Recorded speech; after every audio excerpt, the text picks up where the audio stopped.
Open Your Eyes is brought to you by the Belize Bank, our country, your bank, and Smart, bringing people together.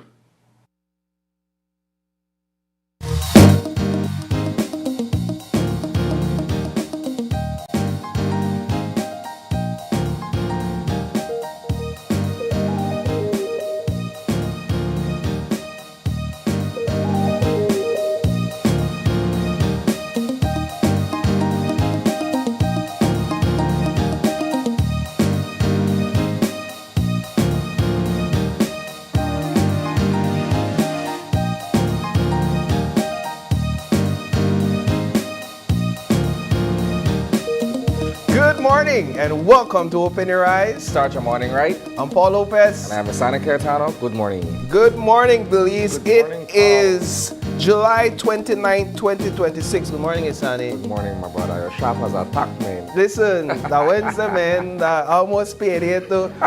With the feel of leave vibes over this side, but it's not common for us to be on set together. Yes, it's far and few. Right, it's once in a blue moon or once in a full moon, because last night we had a full moon Yes. actually. Bro, I was on my way home yesterday and something told me to look up. And then I saw the shape of the full moon, but I wasn't out late enough to see it in its, Yeah, in its all its yes, glory. in its full glow. Yeah, and it was a spectacular sight. And wherever you are this morning, whether you're at home, whether you're at work or on your way to work, whether you are jogging, exercising out there, we do want to thank you for making Open Your Eyes your morning show of choice and for locking in with us. We have an exciting lineup for you this morning, and so we want to jump right into exactly what conversations we have planned for you all. So you can just follow me over here to the screen and we'll look quickly at those planned segments. So in our first conversation, it's all about money and politics. Yes, we're talking about political finance, breaking the regulation deadlock. Belpre at the University of Belize recently, yesterday, published a report, a research paper at that, on this very topic. So we'll have an extended conversation with them, looking at political finance in Belize, the history of it, and asking, are political parties in Belize truly willing to implement campaign finance legislation? And then our second conversation is all about the state of aviation in Belize. We're going to be having a sit down with the Belize Department of Civil Aviation. And then last but certainly not least, Tech Time for Read Book Fair is around once again, and they'll be in, the organizers of that event will be in to discuss that with us. So those are the three conversations we have lined up, and I do hope you stay locked in to these discussions. Isani? All right, Paul, thanks. All right, guys, here are a few things you need to know before you leave your homes this morning. The United States changes anti-drug strategy to target Mexican politicians accused of cartel ties. Then, on the home front, was the Ministry of Defense getting value for money? So we keep our deep dive going in respect of what's taking place over at the Ministry of Defense and the procurement scandal that we've unearthed.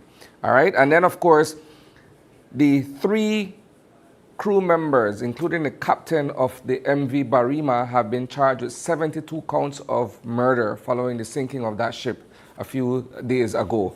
And of course, certainly not the least on this topic is KTV The Remix. Some people got sent home last night. We're going to get into all of those conversations. Paul? Yeah, excellent. So thank you so much for that rundown or overview of the conversations we have planned for discussion this morning. I just want to quickly jump into the comments and see who all are tapped in. I know this is a little Sabrina exercise. She would often go in the comments and just say good morning to everybody out there in Viewland. So we have Miss Janelle Truhecki. Janelle Truhecki saying good morning, beautiful Belize. Good morning to you, Miss Truhecki. Mike Hemsley saying good morning. Another faithful viewer, Wilbert Zelaya, saying good morning. Brother Paul and Isani and all Open Your Eyes. I see Esther Courtney Weatherburn as well, locked in. Isani, let's jump into the first conversation for this morning. It's all about the Ministry of Defense, and the question being asked this morning is if they're getting value for money? I'll go off the top based on what we've been able to reveal in our coverage so far. No, they're not. As a matter of fact, we the taxpayers are getting ripped off wholesale, quite literally, right? When I looked at your story yesterday and the breakdown for 3 items that you zeroed in on, I'd be really tired and really mayonnaise man like that, Yeah, right? yeah. But I was floored when I saw comparatively the price that they were selling a jar of mayonnaise to the BDF, right? And again, if I'm to be honest with myself, not speaking facts, just being honest with myself, I don't know that BDF eat mayonnaise like that either. Right. Right? But for me, Paul, it's all about the fleecing of the Ministry of Defense, bro. That's what it comes down to. At the end of the day, everybody see how they can make money by providing goods to the Ministry of Defense. And it is glaring the extent to which these so-called businesses are contracting and providing these goods and services, right? When you look at an engineering firm that transitions from technical work, right? Because that's what engineers do, right? They do a lot of technical work with structures and so on and so forth. And they move away from that to providing poultry and meats and other food items to the Ministry of Defense. Man, it make you scratch your head. You have to wonder, Yeah. right? I mean, it's one thing if I say, for argument's sake, that I have an architecture firm. So I draw buildings, right? I'm in the broader civil engineering space. We draw and we build. How do I end up contracting with the government and selling chicken Yeah. when, I don't know, Quality, Caribbean, 3-Star, or any of those major companies that are in the poultry business? Right. It's a far cry, right? So beyond the mayonnaise issue, it's amazing to see how these companies are established and they're not perhaps serving their true purpose for establishment. If you say, I engineer, then operate that engineering space, Right. right? And that is what kind of behooves me. So that's what we're seeing there on the screen. This, of course, is, as we've been reporting, leaked tender documents from fiscal year 2023 to 2024.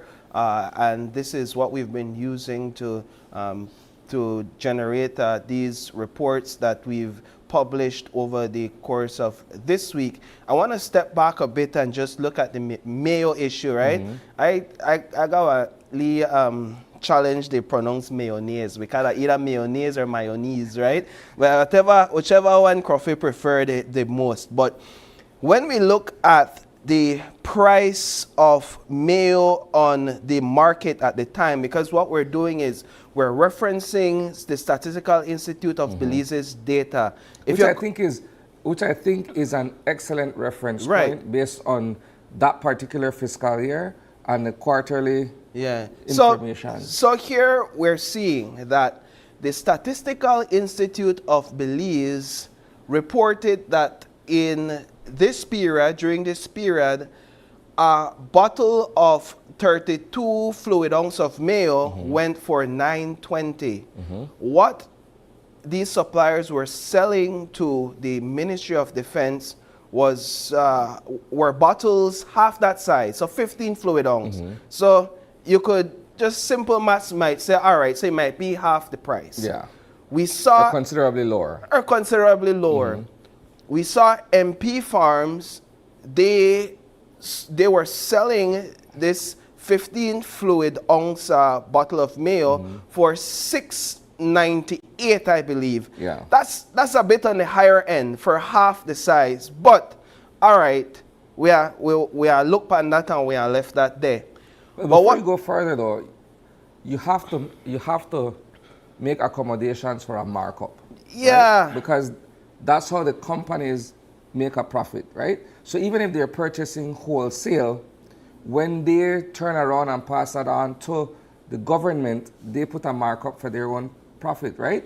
So maybe it might not be in this particular instance as bloated as we're making it to be. Well, but go ahead, but you're going to reach a point where yeah, well, it's 5 times and then the I want to price. get back to Yeah. that point as because I have my own personal views Sure. on that. But then you go to J&J, right? So when you look at what J&J was selling the government or the ministry the same bottle of 15-ounce for, then you have to ask, all right, so who was checking these prices, who was reviewing these prices? $33.87 per bottle. What bottle? That's 5 times the amount, right? That's 5 times the amount of the bottle, double its size. Yeah, so it's fair for us to say that the price is astronomical when it got from MP Farms to J&J, right? And it's the same product we're talking about, perhaps arguably the same brand as well, right? As far as I'm aware, usually in this business of wholesaling, you have agents who carry specific brands and products, right? So you have distributors is what they're called. Normally that's for people that buy, right? So if you want Grace chicken sausage, for argument's sake, you go to Grace Kennedy Belize and you purchase wholesale the amount of Grace Kennedy chicken sausages you want, so on and so forth, right? So in some case, I would argue that perhaps they're getting from the same Sources, yeah. right? So save for perhaps transportation expenses to ship from one point to another. How does the price then become so bloated that it went from 6 something, as you mentioned earlier, to 30 some odd dollars? Yeah. It's unexplainable, baby. It makes the it's a MP Mount Pleasant fresh produce. It makes their offer looks like small change. And then done with the upper already. And they were already high, right? So my question is, my question now points directly to this procurement committee. Like, were they actually reviewing these prices being offered to say, all right, that 33, they weren't. I don't believe they were. To say that $33, something off there. But when you look at these tender documents, it's a consistent trend where for one item a company might offer, let's say $10, and another company might offer that same product for $20, and they went with and then another might offer it for $25, and they went with all 3 companies for the same product. It's a consistent thing, and it makes you question whether they favored this company so much that you say, you know what, it no matter if that's $25, it no matter if that's $20, because the owner, we are giving it to them. So who was reviewing these prices? And then while I hear you about this whole markup thing, the business, you have to mark up. There's no company that's in business not to make a profit. I agree. Right? But at the same time, I think when you look at SIB's prices, because they go to the stores, and yes, it's retail, these prices factor in, one, the profits that these businesses are making. These prices factor in the inflation at the time. So clearly it's an increased price from what we saw last year. And so to me, it already factors in these SIB prices, already factor in inflation. They already factor in some level of profit margins. And then when you think about a company supplying to the ministry wholesale, you have to ask, so shouldn't it be cheaper? Because it is wholesale. You're talking 1,000 pounds of something. You're talking 100 bottles of something a month for 12 months. So shouldn't it rationally be that the prices should be lower at a wholesale level? Yes, you're perfectly right. Because based on common practice and conventional wisdom, when you buy wholesale, you get a better price than if you buy one, right? So if you look at it from that perspective, you're proper. You're right in saying that it should have been cheaper to these companies to purchase these items wholesale. But when you look at the markup and what the difference is between what they were getting it for at the wholesale price versus what they're selling it back to the government for. That's where one has to scratch his head and be like, yo, we're going on there, right? But I want to segue just a bit here, Paul, because at the end of the day, if we continue to dig into the procurement and the spending practices that have taken place since this administration took office, I don't know that we're going to find anything different. So for me, this now becomes symbolic. So I'm looking at it as, look, this particular organization, the People's United Party, was out of office for over a decade, almost a decade and a half, right? And when they were voted back in November 2020, they came back with a vengeance to say, well, look, we don't know when we are eat like this again because the UDP got trounced. Let's not be lost on that. The UDP got swept out of office for all the things that we said were wrong with them under the Barrow administration. We vote them out wholesale too. In comes the PUP under John Briceño. And they just said, well, man, we are eat high off of the hog. And that's what we're seeing. So my issue is, how seriously is the voting public taking this matter? Because at the end of the day, the voters are the ones who decide if they're going to put up with this or not. What is equally for me a bit disheartening is the fact that the unions got soft, man. Now, you did a piece on Friday as well where you were looking at the voice of the union, right? You talk to Nader Callis. Nader Callis give an excuse why he can't mobilize or why he can't get the teachers in together. But if it had something to do with their pay, and if it had something to do with their welfare or well-being in the classroom, guaranteed me I could mobilize me. That wouldn't even have been a question. You're going to Ella wait for NTUCB. Well, apparently she has her own issues with NTUCB and certain familial ties at Recondev, right? So maybe that is also part of the question as to why the unions have not been able to mobilize from the umbrella organization's point of view, right? You're going to PSU, Dean Flores. She was the only one when they had the UDP protest. And I could understand they probably would have wanted to draw a certain distance so that they don't appear to be politically involved. But this is a national issue. So in my mind, it transcends party politics, or it transcends the so-called optics of appearing to be partisan, right? They got quiet too. I don't know that I hear anything from the Christian Workers Union either, because apparently the stevedores, they're happy with what they have, and this national issue not affect stevedores, right? Until you touch them gang and up and they pay ahead, then you hear them out long and loud. But that's the truth, bro. We don't have the unions at this point coming together to say, well, look, let's stand up against this particular issue that affects all of us. Yeah, right? and that's a good point, simply because what we've been revealing in the stories this week goes to the heart of an issue that the unions have been clamoring about throughout the years. How can government save more? How can government properly or better manage its finances? That, like, every time or a lot of times that the unions jump up and say, we need this increase, we need this sort of benefits, the government says, well, the money not there. There's no money, we can't find the money. Well, then the union the money is protest. But just based on the story last night, we see where the money is going, Paul. We were able to identify close to $50,000 in savings, potential savings from 3 items.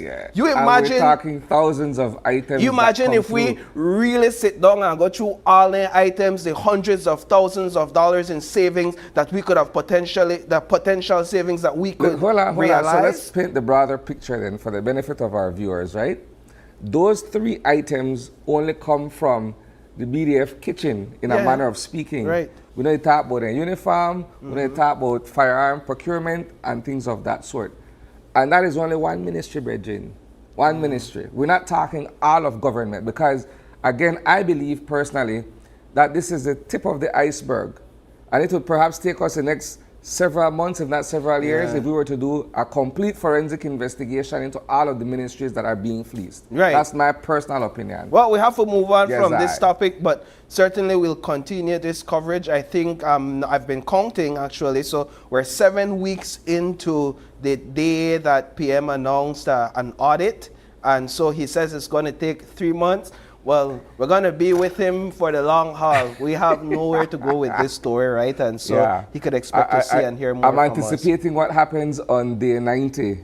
Yeah. And this report is turned over to the Prime Minister. What happens at that point? That's a good Will point. he be clear and transparent with the Belizean people, or will this also be shelved and say, well, look, we move on? And that's why I'm looking forward to this Friday's House meeting to see if any sort of announcement on that will be made from the PM himself. We want to jump over to a developing situation in Guyana, right? This one is quite interesting. It doesn't affect us directly, but as a CARICOM or a Caribbean community, we've been keeping a close eye on it. We know about the MV Barima, the tragedy there, the loss of lives. Well, yesterday we learned, based on reports coming out of that country, that the captain of the MV Barima at the time and two crew members were jointly charged with 72 counts of murder, and this accounts for the amount of bodies recovered from the sunken vessel or during the tragedy and during the whole recovery and rescue process. Yeah, but I'm no lawyer. I have a very limited knowledge of criminal law, but the few things that I know, I think I could present from a common sense point of view here, right? I think to levy charges of murder, 72 counts on these 3 individuals, right?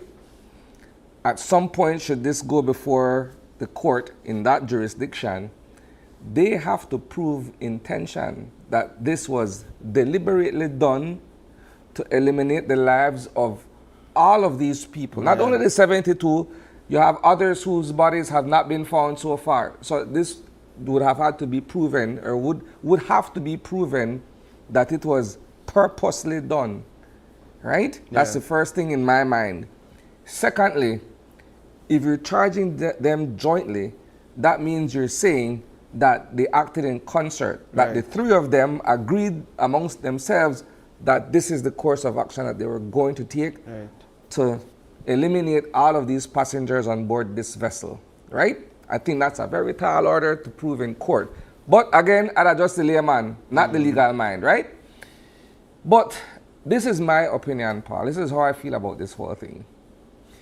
I think this is being done to sort of assuage the injury of the families who are grieving and stuff. Make it seem like, yeah, we do something, I want to do something hard for condemning people, right?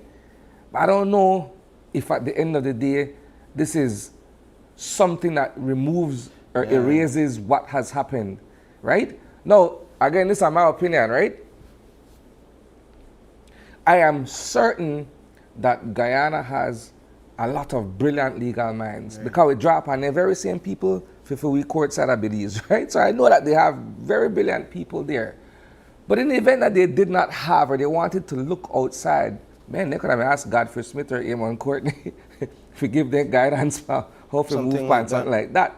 I'm just saying, my opinion. What I see happening, so first of all, there's a commission of inquiry that is set to take place into this, led by Godfrey Smith, yes. And one of the challenges I have, one of the questions I have is, how is it that they will now get the captain, who in my view should be a subject of this inquiry, to go before the commission and answer questions? Will he go in as a prisoner, of the state to say, all right, we'll take you out of prison to go and answer questions, and can he then be deemed a hostile witness because you got a bone for pick? No, because yes, you were the captain, but at the same time you have a bone for pick with the state, and you may come before the commission with that in mind. Questions like, why you got me locked up? We saw the captain yesterday complaining bitterly while he exited the court. The captain was saying this vessel was 87 years old. This vessel had mechanical issues. Yeah. Why is it that you're putting this on me and my crew? And I understand. It's gross negligence. I understand in part the rationale of the government, but I also hear the Guyanese people saying that you're basically using these individuals as a scapegoat. I see where citizens in Guyana are calling for the removal of the minister responsible for this type of transportation. Mm-hmm. They feel as if he was negligent. Okay, so pause for a second, Paul.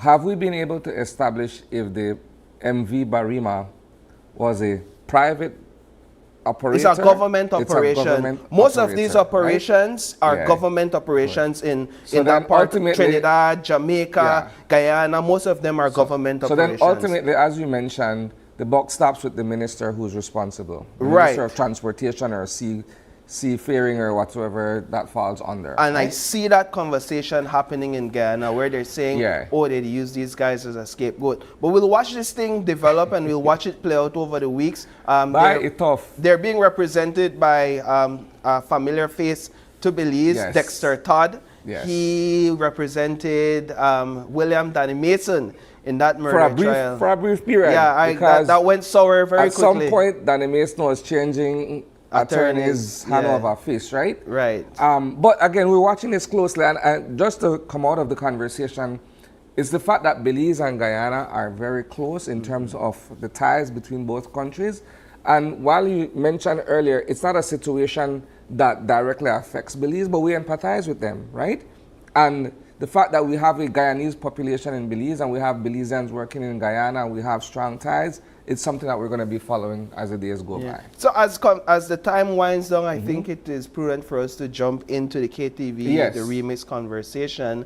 So we are at week 4, I believe. Last night was week 4 of the live shows of KTV, the remix, and the house was jumping inside the Bliss Center for the Performing Arts. We went from 8 contestants last week to 6 this week. So 2 contestants went home. Saul Briseño was eliminated, and William announced that he had also withdrawn from the competition that very same day, which was yesterday. And then we had a Lopez, I think it's Tiffany Lopez, if I'm not mistaken. There's Tamika, there's Tiana, I think there's Tiffany as well, right? But Miss Lopez was also eliminated from the competition. Last night was R&B night. I first want to thank the fans and supporters for coming out. I saw promising numbers last night, and based on what I was hearing, the energy was really nice inside the Bliss. So there we had Judson. Judson, I can't remember exactly what song he took on. At this point, I was in between watching basketball and KTV, the remix. But he's singing Ain't No Sunshine. Ain't No Sunshine, right. So older number. You had Judson singing Ain't No Sunshine, and then after Judson, you had, I can't remember exactly. So unless they show it, then I'll remember. But nonetheless, it was a good night of performances. I don't think anybody got perfect scores last night. So you had Tamika. She took on a Whitney Houston. I was not surprised about her song choice because she loves those high registers. She loves belting notes. You see why I love this song? This song is from the 1988 Winter Olympics in Calgary. Imagine. Yes, I know this song because it's a song that's dear to me, bro. Okay, you participated in the Winter Olympics? No, boy. My pa, when I studied at Canada around the same time, and this was one of those songs that stayed with me. But Whether or not these people are legitimately able to nail in what's the foul in Houston, I don't know, Judge. I left that alone. Don't tell how we gone on, right? Yesterday. So yes, then you had Tiana Sterling. She did a really good job as well. And just, I think overall the contestants, they put their best performance forward where R&B is concerned. The duets were really nice as well. And so I know there's a lot of complaints about the judges' comments, even more so last night. Some people get vexed with the judges for being extra critical and which they're supposed to do. I know, easy ride. And William keeps reminding viewers that yes, the judges have their say, but it's the viewers that have their way. Ultimately, they have to vote. If you want to see your favorite contestants stay in the competition, you have to vote. And so we want to encourage you all to lock in on those votes and ensure that your favorite contestant stays in the game. Yeah, and so week 5 is next week, and we want to encourage you all to get your tickets as well here at Greater Belize Media and Coney Drive and at 88 Shopping Center. But what we're going to do right now is we're going to jump into the weather update for this morning, courtesy our friends from the National Met Service.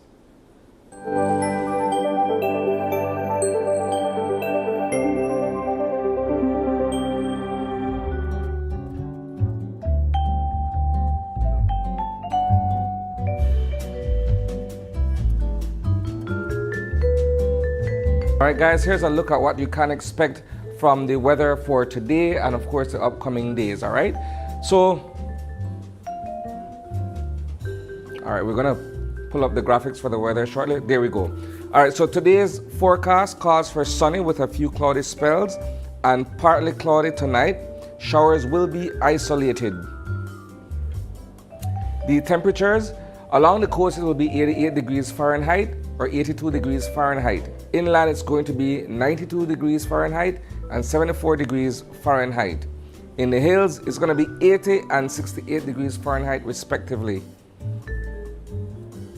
The extended forecast calls for 87 degrees and 92 degrees on Wednesday. That's coastal and inland. On Thursday, it will be 88 degrees and 93 degrees, respectively. On Friday, it's going to be 88 degrees along the coast and 92 degrees inland. And Saturday, it's going to be 89 degrees and 94 degrees, respectively. The astronomical forecast: the sun rose at 5:31 a.m. today. It will set at 6:27 p.m. later today. The moon rose at 6:45, just about 15 minutes ago, and it will set at 6:19 a.m. tomorrow. The marine conditions: the sea state is choppy. The winds are blowing at east 10 to 20 knots. The tides call for a high at 9:31 a.m. and a low at 4:55 p.m. Today's high will also be at 10:49 p.m. and tomorrow's low will be at 3:57 a.m. All right, that does it for our weather forecast. Paul, take it away. Excellent. Thank you so much, Isani, for that weather update. What we're going to do right now is we're going to take a break, and when we come back, it's all about money in politics, breaking the regulation deadlock. Stay tuned. We'll be right back.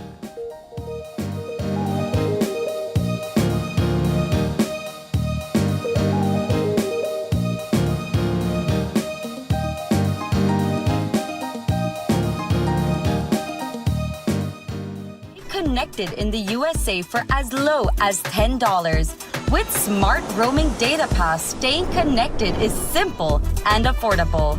Get the data you need starting at 1,000 megabytes to stay connected to larger plans that keep you online while you travel across the USA. So you can message, browse, video call, and navigate wherever you go. No SIM swap, no bill shock. Just simple, affordable pricing. Activate easily by dialing *100# using the Smart app or online. Smart Roaming Data Pass. Staying connected the smart way. Smart, bringing people together.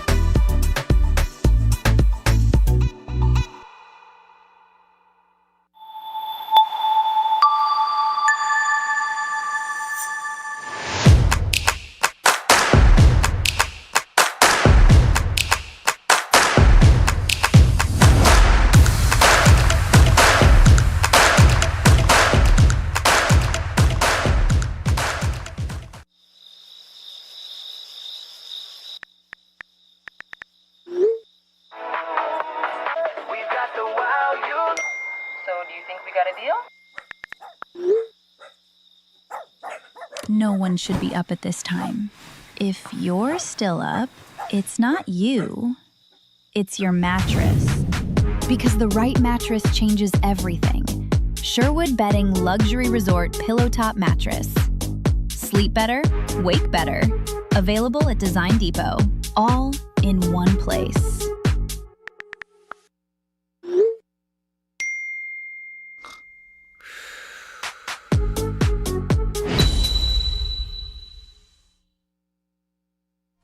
The next station is not just a place, it's the vacation capital of the world.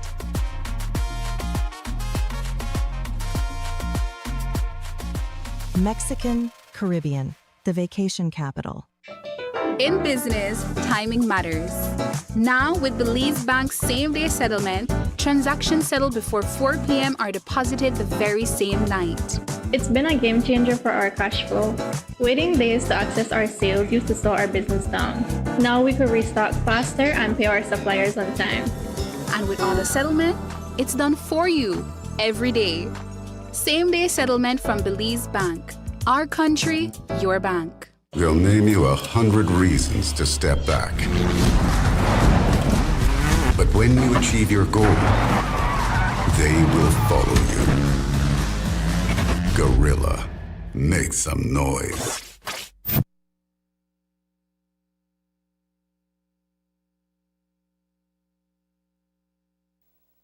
Hello, friends. I'm Dr. Bob Roberts with another 60-second sermon from God's Word. The Bible says, "By this shall all men know that you are my disciples if you have love one to another." As a young boy, a favorite song of mine was, "Let others see Jesus in you. Let others see Jesus in you. Keep telling the story. Be faithful and true. Let others see Jesus in you." You know, the Bible makes it clear that the best way for people to see Jesus in you is through the way you love. Some years ago, on a cold winter morning in Birmingham, Alabama, a woman saw a little boy standing on a grating outside a bakery. It was very cold, and the child had no coat and was barefooted. He was trying to warm himself with the air coming from the bakery's grating. When the woman saw him, her heart went out to him. She couldn't stand to see the child shivering in the cold, and so she took him into a store and bought him a nice coat and some shoes and socks. He thanked her and walked away. Suddenly he turned back and asked, "Lady, are you God's wife?" She was embarrassed by the question at first, but then said, "No, I am not God's wife, but I am one of God's children." The little boy grinned and replied, "Ain't that something? I just knowed you was some kin to him." Can people tell by the way that you live and love that you are kin to God? Today's 60-second sermon has been presented by Christian Foundations of Faith in cooperation with the Baptist churches in your area.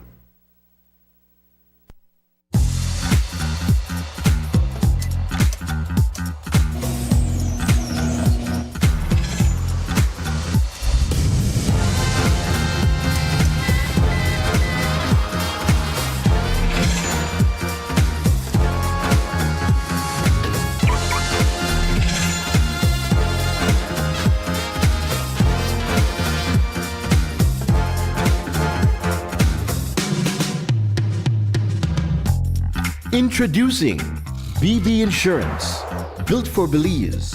Your security, our priority. KTV The Remix Season 8 is bringing the heat every Tuesday night. Experience Belize's biggest singing competition live from the Bliss as your favorite contestants battle it out on stage with unforgettable performances. The show starts at 8 p.m. sharp, so don't be late.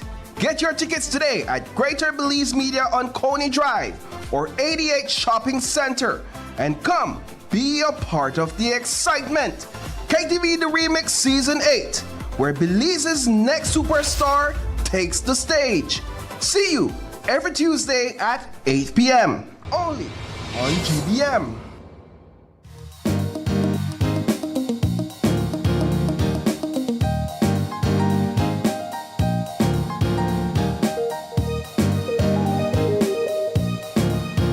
And welcome back. Joining us for our first conversation, and we're taking a bit of a turn here, We're going to be discussing civil aviation and the state of civil aviation in Belize. So joining us this morning is the Director of Civil Aviation, Nigel Carter. Morning. And he is accompanied by the Deputy Director, Ellis Gideon. Good morning. Good morning, Good gentlemen. morning. Good morning. Stanley Gideon. Right? I stand corrected. Let's talk about where we are as a country where civil aviation is concerned if we're going back to the unfortunate events of last year. So it's been roughly a year and a few months since the since the hijacking of the domestic flight. Sure. And a lot has taken place since then on the home front. Let's begin there. Yeah, so aviation, as much as we can, we try to be predictive. And so we go about trying to measure small events that would all come together to lead to a larger event happening. In certain instances, it's not practical. We have to be reactive. And while certain measures were being taken pre the hijacking to strengthen aviation security, we obviously were of the opinion that the possibility, the likelihood of such an incident was rather low. And that seems to be the same for the whole region, not necessarily just for Belize. But when you measure it, the possibility of hijacking incident is relatively low. Yeah. We still feel that it's an isolated event, one that,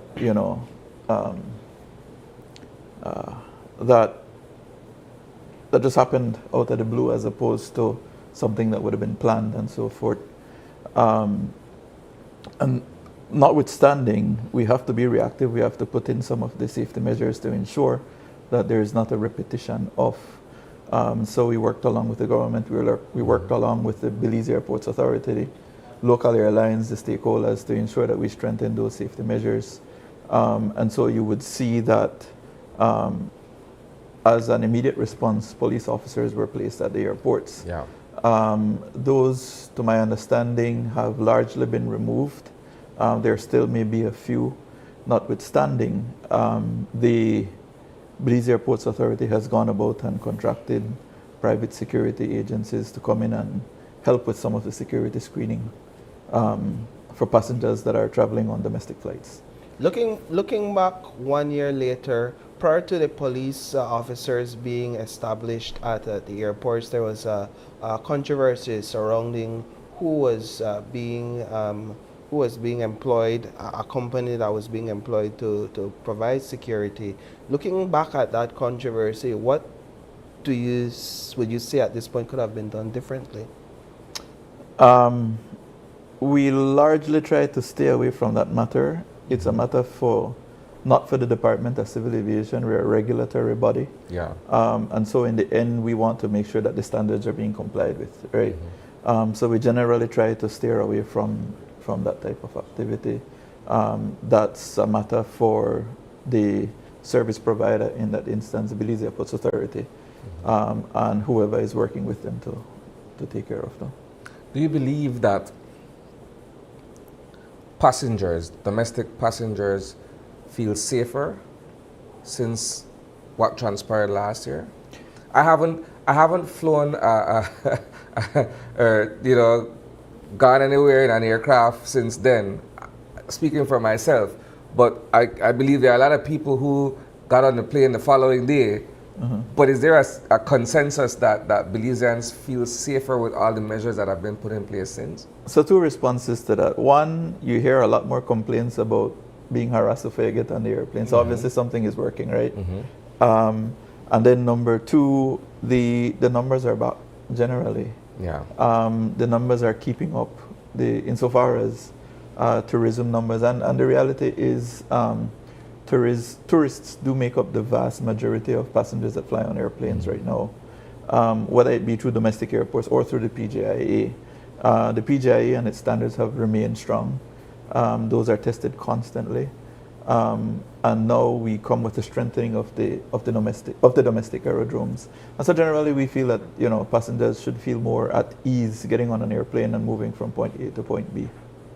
Outside of commissioning or employing this security firm to lead in this aspect of security, what sort of regulatory moves, additional regulatory moves, did the incident of last year prompt?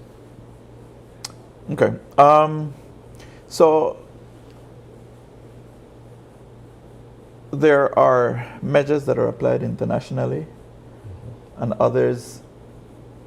Some of these measures aren't necessarily employed for domestic travel. They're relatively stringent.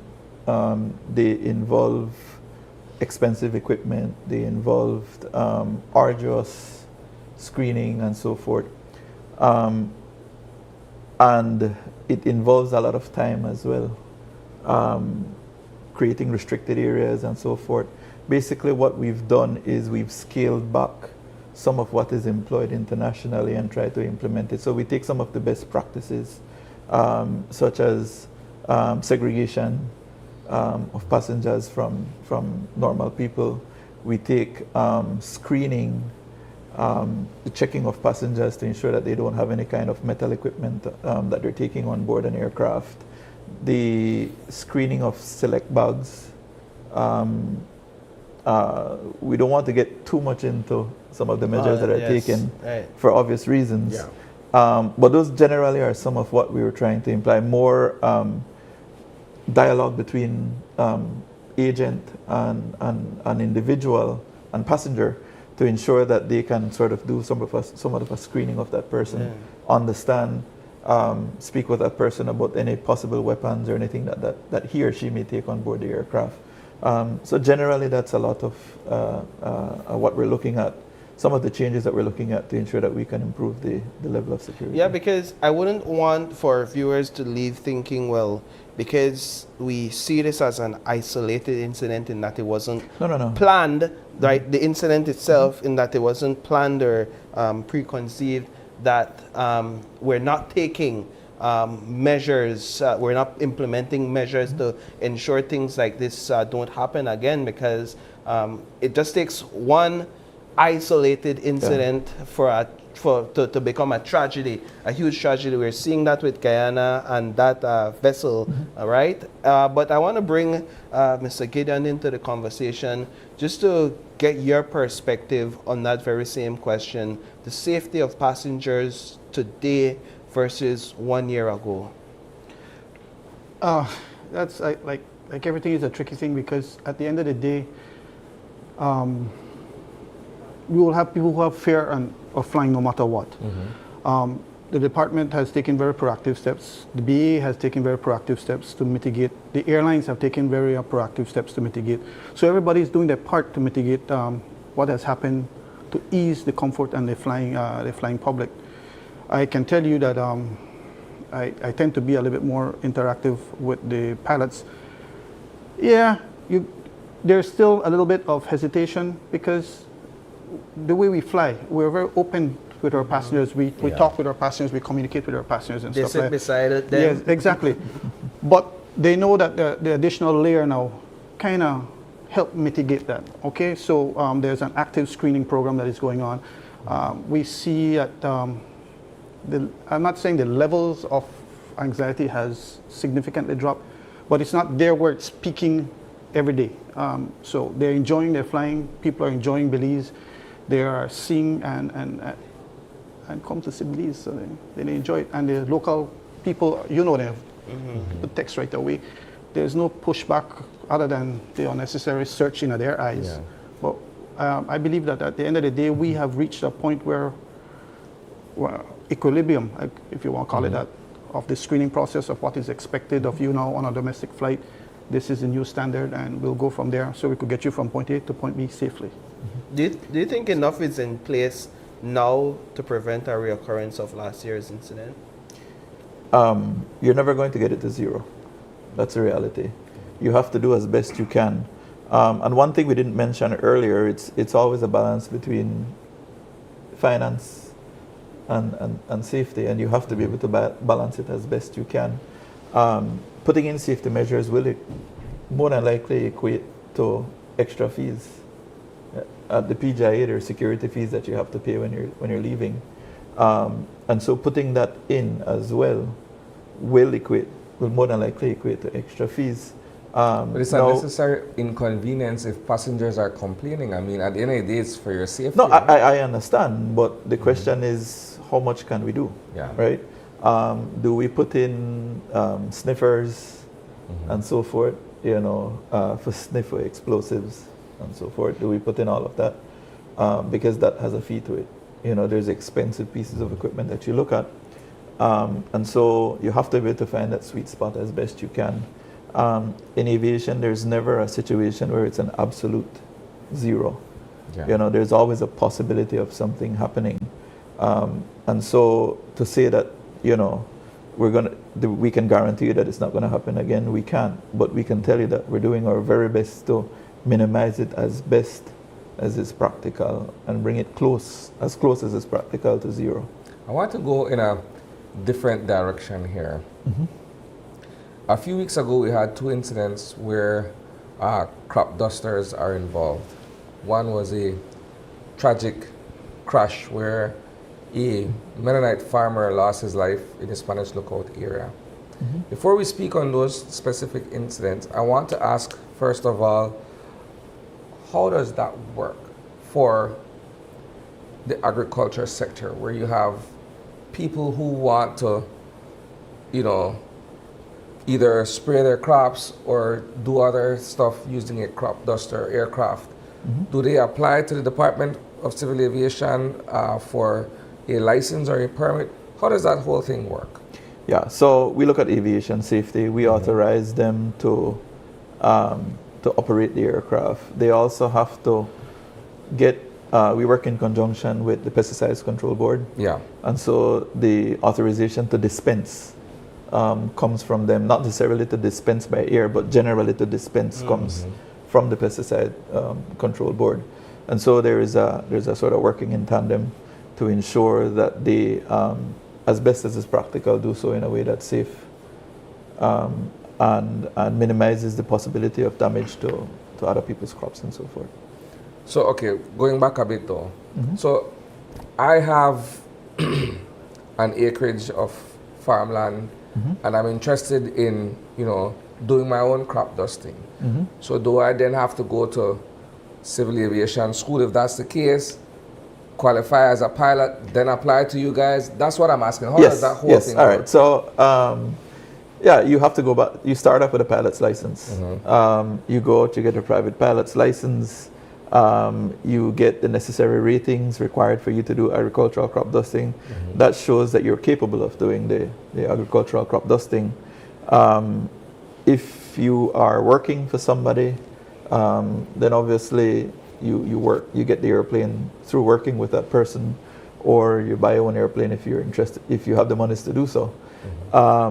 But generally, that's generally how it works. One of the changes that we're looking at insofar as most recently, and obviously we had intended, but sometimes you have to look at order of priorities now. We were looking and had initial discussion with the crop dusting community to certify their operations. This is just to ensure that record keeping, management and so forth are in order in a very organized way. We currently do verify that their flying standards are up to mark through what is referred to as biannual flight reviews. That's done once every 2 years. We do ensure that the aircraft is up to standard by annual checks of aircraft and so forth. So in very individual ways, we still work with the crop dusting community to ensure that they maintain a specific standard, but certifying goes a little bit further and puts it in an organized way with setting up standard operating procedures, improved record keeping, management structures, and the like. With the incident in Spanish Lookout, did that pilot have all the certifications necessary? In terms of the investigation, what can you tell us at this time, if anything at all? Wow. So the investigation continues. I think by now we've all seen the incident. It's difficult for us to delve too much into it because of the way it progresses. But just generally to say that during this type of an event, we look at the airworthiness of the aircraft, how the aircraft was operating. We look at the flight crew member. We look at the weather, whether the flight crew member was current and qualified to do the specific operation. We look at the health of the flight crew member. We look at weather and a whole bunch more. Now it's very exhaustive, the accident investigation process. So we try not to narrow it down too quickly because you want to ensure fairness to all parties involved. No? Yeah, and that is critically important for that. Perhaps we could touch a bit on drone regulations and the latest update with that, Mr. Gideon. I know it's a huge public discussion right now. There's drone operators that have organized themselves as well, formulating their own position on the matter. Where are we with those regulation updates? Can you provide any insight? I can provide on my side, as I mostly oversee air navigation, that the drone regulations are coming into place, and the director will be able to expand on that at his level there, because he oversees that and the operation side of it. But on the air navigation side, we're hoping that at the end of the day, there's harmonization between the way we operate unmanned and manned aircraft in our limited airspace. With anything that we do in this country, remember, Belize is very small, the airspace is very small, but everybody needs to make their money. Everybody wants to be able to enjoy it, either as a hobbyist or as a person that is doing it for a job. I remember when I started out flying, people would literally charter, that time I used to fly with Caribbean, and to go oversea land. And you're paying $300-400 an hour at that time to go. Now, person who is selling land or wants to see the estate and stuff like that can get a drone, and the impact on them economically is very limited. So again, we have to balance that, because we have people flying through the skies on a daily basis, moving our tourists across the country, and we have people who need to make money doing their drone operation. So at the end of the day, whatever is done and finalized, it has to be done in a way that we both understand each other's rules and respect each other's airspace as we move along. Because I cannot disfranchise the drone operators, but I cannot disfranchise the flying public either. Because like it or like it not, the money comes from tourism, and I get that these are small businesses that need to keep above water and work, right? So at the end of the day, proactive, sitting down, talking, understanding each other's role. I'm pretty sure at the end of the day, the department and the drone operators will come to a point where there's a mutual understanding and respect for everything, and we move forward from there. From your perspective? Yeah, so we are at a point right now where we're analyzing all the comments that we had received. We had set a deadline for June 30th, but again, workloads, right? And so we pushed that off to the end of this month. And today I should get a full report insofar as all the comments and the responses to all those comments. We'll review them and then we'll publish them, hopefully by the 31st of July now. But I think a lot of the community has made some very good points, and we can include some of those. When you get to read it all over again, then you'll appreciate it and say, all right, yeah, these were accepted, this wasn't accepted. We do our very best, we'll do our very best that in the event that we cannot change something, we will put in a rationale for why we didn't change it, right? In the end, we are obligated to protect the safety of air travel. As Mr. Gideon mentioned, the tourism is our breadwinner for all intents and purposes. Without the tourism, property values drop. Next thing you know, nobody wants to even try to sell their properties and so forth, right? I mean, there's a whole bunch of, it's all interconnected. When you look at the when you look at the economics of things, there's monies that are directly made from aviation and then monies that are indirectly made from aviation. So all the restaurants, all the drones, everything else that spins off from tourism activities are those indirect benefits that are drawn from aviation activities. So we have to be able to be practical with it. We will agree to certain things, and certain things we won't be able to agree to, but we will make sure that we establish a rationale for it. And in the end, we look for mutual understanding and an agreement on the final document now. I gather that therein lies the challenge, though, trying to find that balance or that happy medium between what ought to be and what is expected. We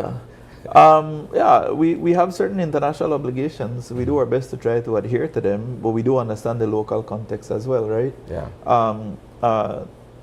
Gideon will mention to you that we have local airlines flying around at 1,500 feet in many instances, and if necessary, you find them at 500 feet, particularly between the PGIA and the municipal. You fly it because there's not a long distance. There's no reason for you to go very high. And so you'll find them at very low altitudes. And so putting a drone as high as 400 feet in an airplane at 500 feet, you're asking for issues to occur. Right? So we have to be able to protect against that. There are certain areas that we have to restrict operations. And if we don't restrict, then we have to make sure that you are knowledgeable pilots, trained for 2 years, and at the very minimum, they train for about 6 months to get a pilot license, inclusive of theoretical training. And that's so that they could use the airspace safely, right? And so if you have a drone operator, that you have to expect at the very least that they will be trained theoretically, maybe not as much as a pilot, but you're sharing that airspace, so you have to know certain things, how to use it safely, right? So these are some of the expectations that we have. Excellent. Gentlemen, we want to thank you both so much for joining us this morning and giving us this civil aviation update. This is really insightful. Mr. Gideon, Mr. Carter, thank you both so much. Thank you. Thank you for having us. There's a lot to unpack. Yes. And we could have this discussion for the whole show. Indeed. And several shows, but it is a pleasure to share with you. Hopefully we get an opportunity to come back and talk about some of the innovations that we're doing as well, because what we're doing isn't just limited to that. Excellent. All right. Well, thank you all so much. With that, we're going to take another break, and when we come back, we're going to be having that promised money in politics conversation. Stay tuned. We'll be right back.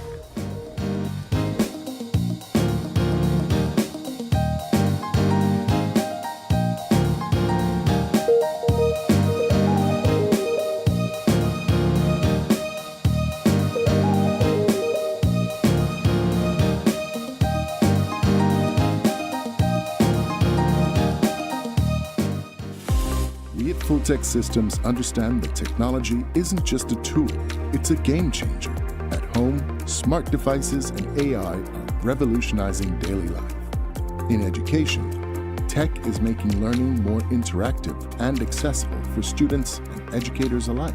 For businesses and government, it's driving innovation, streamlining operations, and unlocking growth, leveraging tech for better services, infrastructure, and security.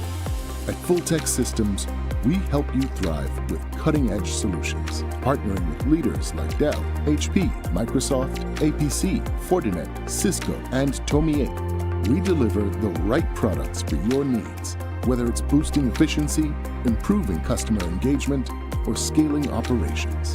Connect with us and let's drive innovation together. Full-Tech Systems, your technology center, where you come for the price, but stay for the service.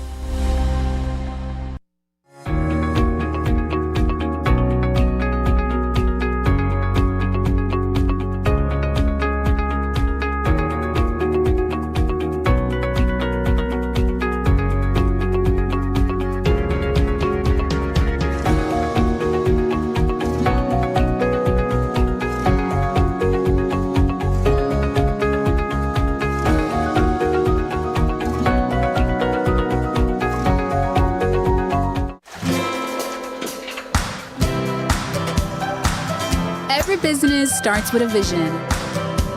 Every day, Belizean entrepreneurs are turning that vision into reality.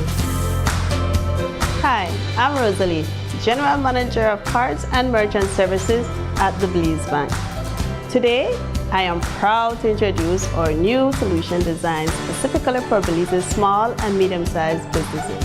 Introducing the Belize Bank Advantage MasterCard SME Business Credit Card. Whether you're managing everyday expenses, purchasing inventory, or investing in growth, this card gives your business the flexibility to move forward with confidence. Applying is easy. Visit any Belize Bank branch and speak with one of our SME officers. We'll help you find a solution that best fits your business. Your business is building Belize's future. Let Belize Bank help power what's next.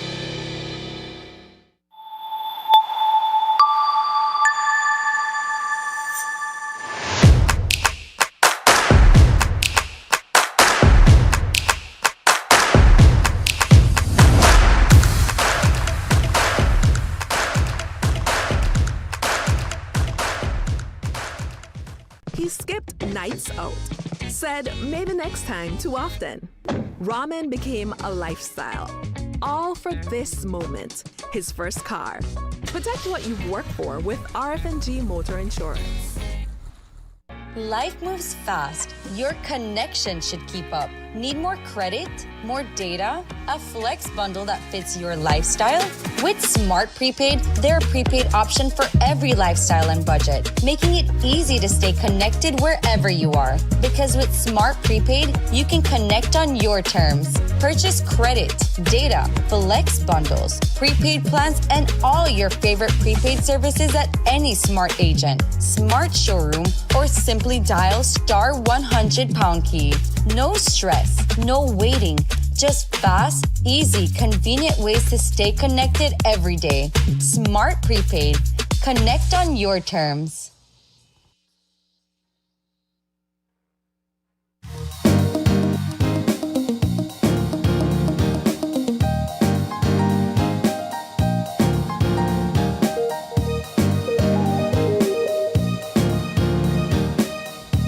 And welcome back. Joining us for a second conversation this morning is Dr. Dylan Vernon. He is here with us to discuss money in politics, breaking the regulation deadlock. For those who don't know, it's all about campaign financing and the need for reform. Good morning, Dr. Vernon. Good morning, gentlemen. Thanks for having Belpre here today. So we have you on the heels of the presentation that was made yesterday, the report which findings were revealed to the public. Let's begin first of all by discussing the need for such a report, and of course, the broader picture being the need for campaign finance reform. Okay. Yes, thanks. The report is called Money in Belizean Politics and Breaking the Regulation Deadlock. And it's by myself, the director of Belpre, and by Devon Paulino, the policy analyst at UBS. Yesterday we launched this report at the House of Culture to a wide audience of government officials, NGO representatives, international organizations, general public. And it was the result of several months of painstaking research, looking not only at international best practice and looking at what has been proposed in Belize, but also doing a comparative analysis of what is the best practice in all Caribbean states that are independent in CARICOM, and also 3 Latin American states. But why do this report? I mean, I think that's the question you're asking. You know, I recall it was 1996 when I was the director of a group called SPARE, the Society for the Promotion of Education and Research. And it was then that people had begun to, and this was under a UDP government at the time, had begun to have concerns about the amount of money in politics. The handout politics that happened was increasing at the time, that was happening on a weekly basis, where people would go to their politician for handouts either to pay a bill for electricity, for food, and that began to increase. It was already increasing, but that began to increase since then, and now it's rampant to the point it's almost normalized. Yeah. And we also saw that campaigns began to get more expensive. Around independence, campaigns cost less than $50,000 per constituency, even that. And today, I mean, the estimates are, you can only estimate because you don't know, but political parties, as parties, most likely spend upwards of $5 million just by the party, and then each constituent, candidates from both parties, between 500,000 to $1 million. And when you add that all up, that's a lot of money. Yeah. And one of the things that we ask is, like, where does the money come from? That's for a all primary this question. And what impact does unregulated finance have on our society? This is basically what the report is looking at. And why after, because starting in 1998, both political parties began to promise in every manifesto that they are going to implement campaign finance regulation. And we fast forward to 2026, and there's been zero action, broken promises. And there must be a reason for that too. Right. So we asked that question in the report. But before I get to that, one of the things I want to mention, because it's important to set the stage, is that in the report we use the word political finance, not campaign finance. And that is to capture that it's not only around campaigns that politicians solicit funds or donations are made to politicians, and they have expenses all year round. Every week a politician needs to find funds for that clinic. And so before elections rolls around, money is already spending in politics. And so political finance captures in a broader way the entire electoral cycle. And we're not only talking about campaigns with the advertising that is done and with the spending that happens for the campaigns on the streets. We're talking about a 5-year cycle of money in politics. Yeah. Now, the question of as to where that money comes from is key here. The only area that we regulate on paper in Belize is that of voter bribery. The Representation of the People's Act has a section that says voter bribery is illegal, vote for the candidate or the politician and the voter. If caught, there are consequences. Never been caught. No one has been caught before on either side. Either. Yeah, and no one has been convicted. But outside of that, there are no regulation either on contributions or spending, and there's no public officially funds for campaigning. So the money comes from unknown, undisclosed, private sources for the most part. We find that politicians are saying that they're spending less, if any, of their own money, which used to be the case around independence time. It was self-financing, but now it's donations coming in from companies, from individuals, big ones for the most part, and also smaller ones. And also, we find, and this is one of the trends that we find most dangerous, I think, for Belize, that more and more politicians are using people's own money, public funding, public resources for giving back to people as a personal transaction. Yeah. We could. And that part is increasing exponentially. But then they make it seem like they do you a favor, or are you supposed to be happy and glad that they give you back your own money, basically? And then it becomes not based on merit, but based upon who the politician thinks will most be influenced.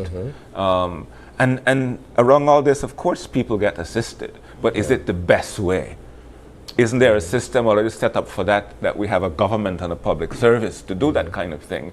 But when the politician transacts it, as is increasingly so at the constitutional level, people are made to believe that if I not got my politician, I won't get something, and there's that personal transaction that happens, that there's a vote expected from the individual.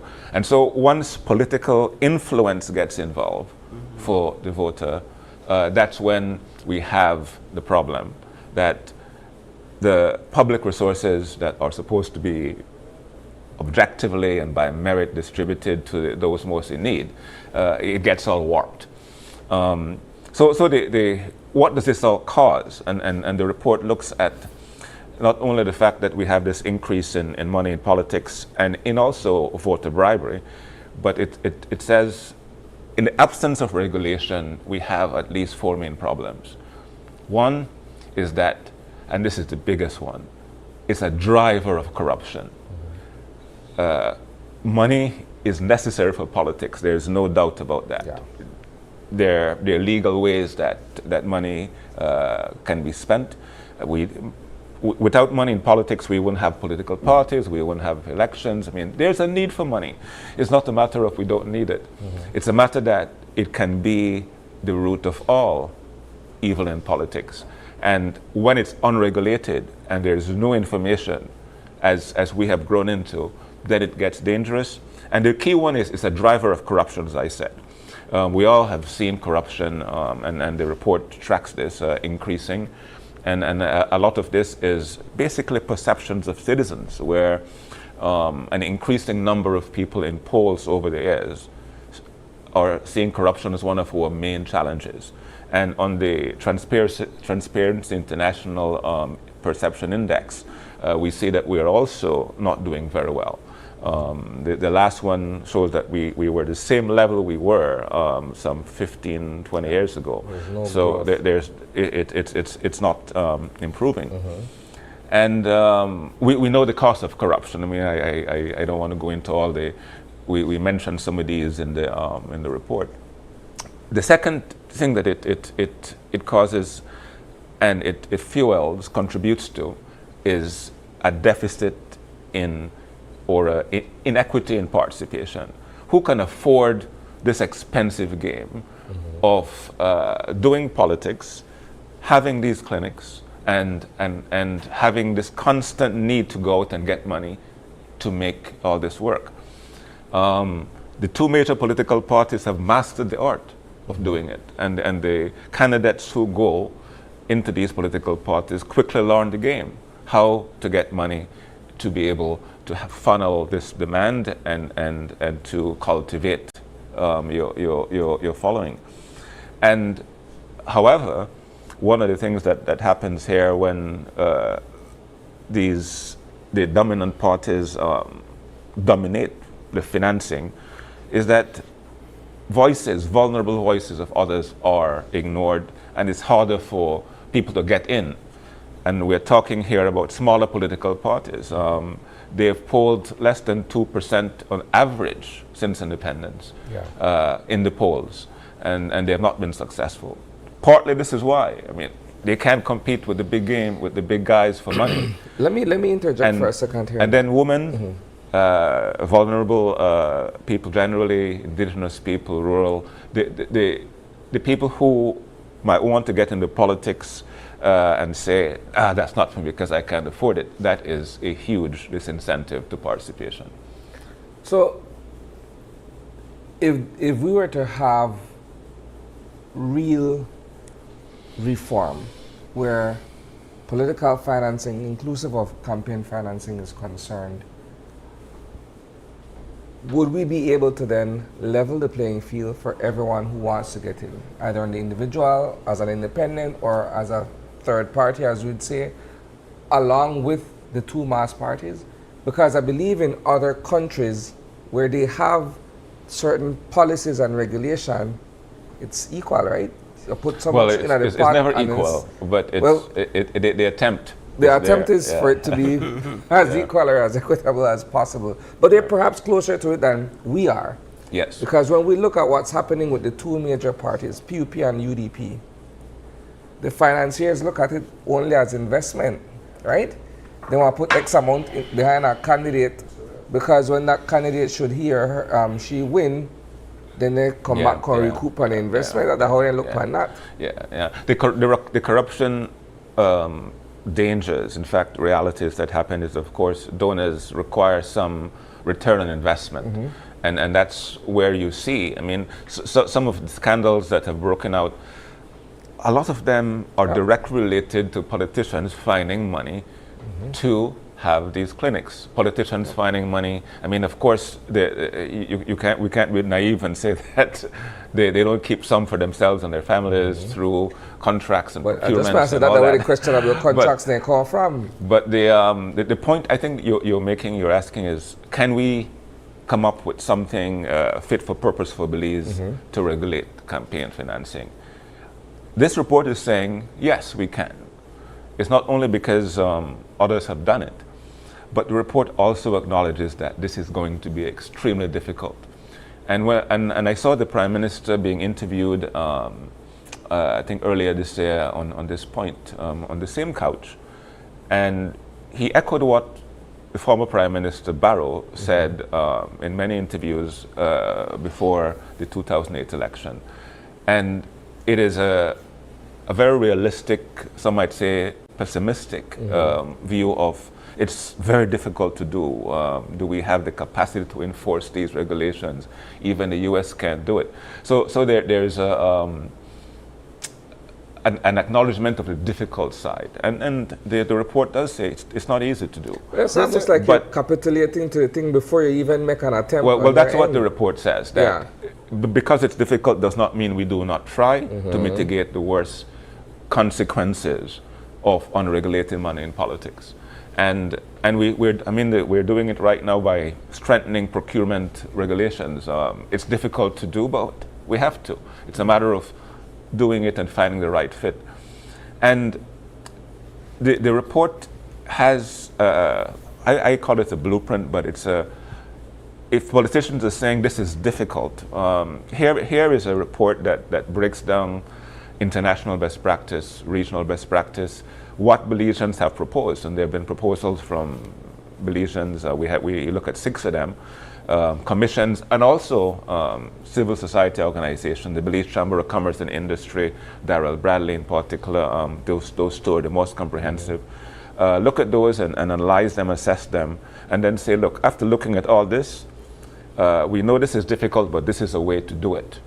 Yeah. And we recommend clearly a process that is consultative and inclusive, that would use this report and others to begin to say, okay, what of all these options that are out there can we use to begin regulating money in politics?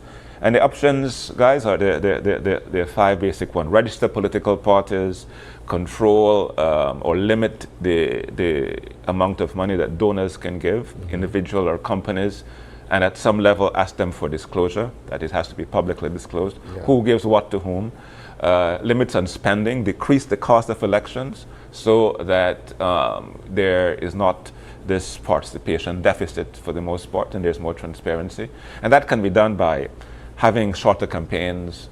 That can be done by limiting the use of public resources and making that harder.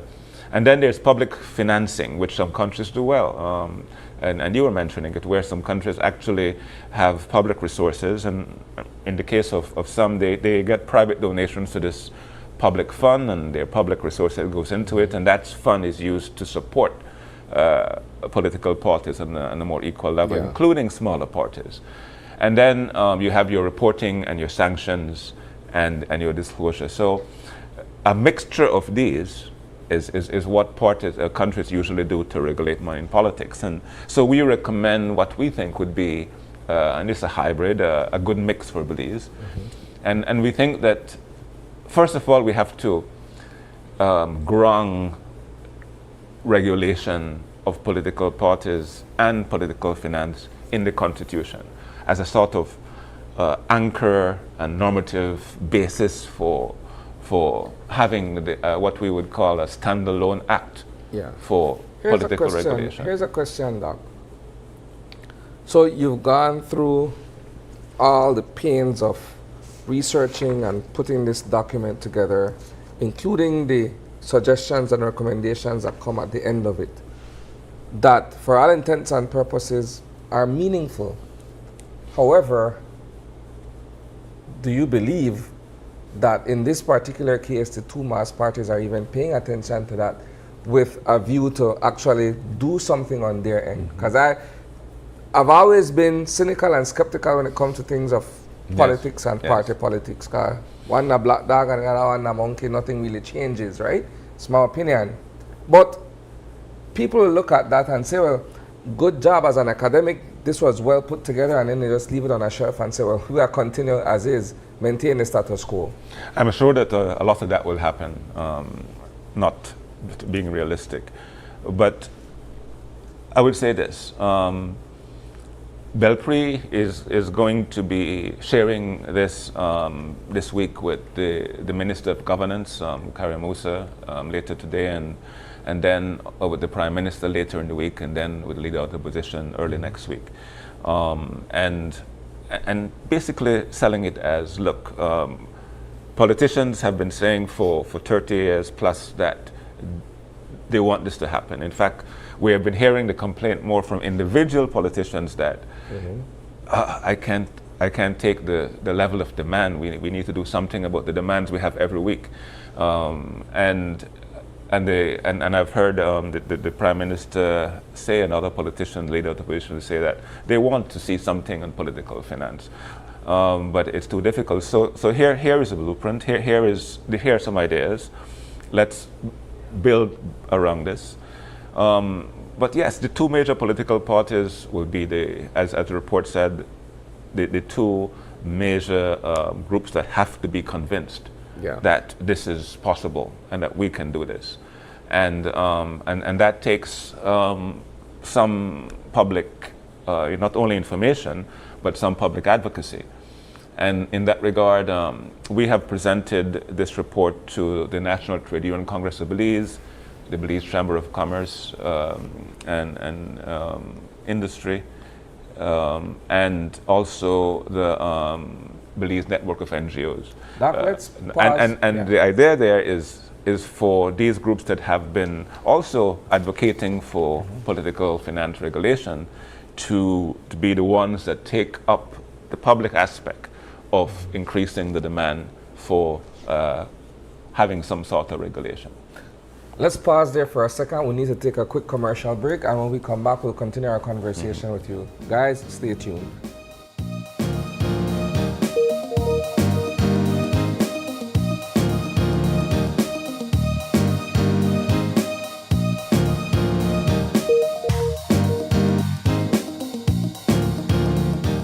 Declined? Now it doesn't have to be. Introducing partial authorization. If the card doesn't cover the full amount, it notifies you what's available. You can accept the partial payment and pay the missing balance with a credit card or cash. No decline. Get what you came for. Partial authorization now available. Belize Bank, our country, your bank. Are you looking for financing on equipment, machinery, vehicles, parts, or tools for you or your business? Benquip and Belize Bank have partnered to make purchasing easier than ever with Belize Bank's convenient online loan application platform. Simply apply online, get fast and secure financing, and access the equipment or vehicle you need to keep moving forward. Even better, use the promo code when applying and enjoy a special promotional interest rate exclusively for Benquip customers. Whether you're upgrading your fleet, investing in new machinery, or purchasing essential parts and equipment, now is the perfect time to make it happen. Visit Benquip today and ask about Belize Bank online loan financing. Insurance fact. Did you know with Home Protector Insurance, construction projects can receive insurance coverage from start to finish? We offer a variety of bonds. This includes bid bonds, advance payment bond, performance bonds, or others. Let Home Protector be a part of your team and help safeguard you through your next project. Visit any Home Protector Insurance office near you to learn more. KTV The Remix Season 8 is bringing the heat every Tuesday night. Experience Belize's biggest singing competition live from the Bliss as your favorite contestants battle it out on stage with unforgettable performances. The show starts at 8 p.m. sharp, so don't be late.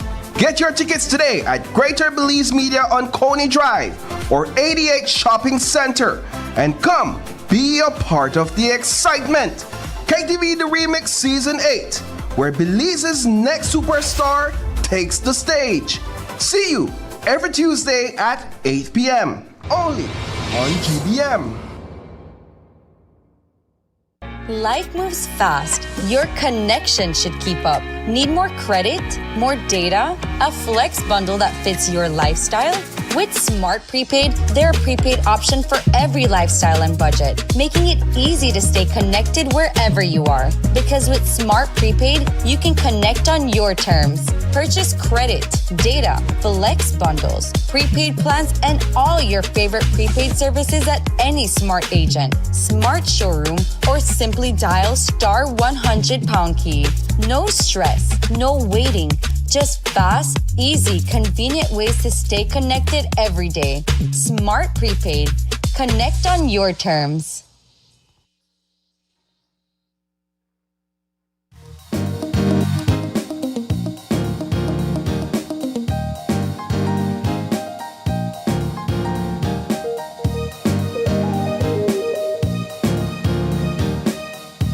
Welcome back. Thanks for staying tuned with us. We have Dr. Vernon on the couch with us still, and he's talking about the Money in Belizean Politics report, breaking the regulation deadlock. And Doc, what I was mentioning to you during the break is that a huge part of the value of this report is what it reveals about the state of political financing and campaign financing in Belize today, as much as there is value in the recommendations and the policy that needs to be implemented based on the report.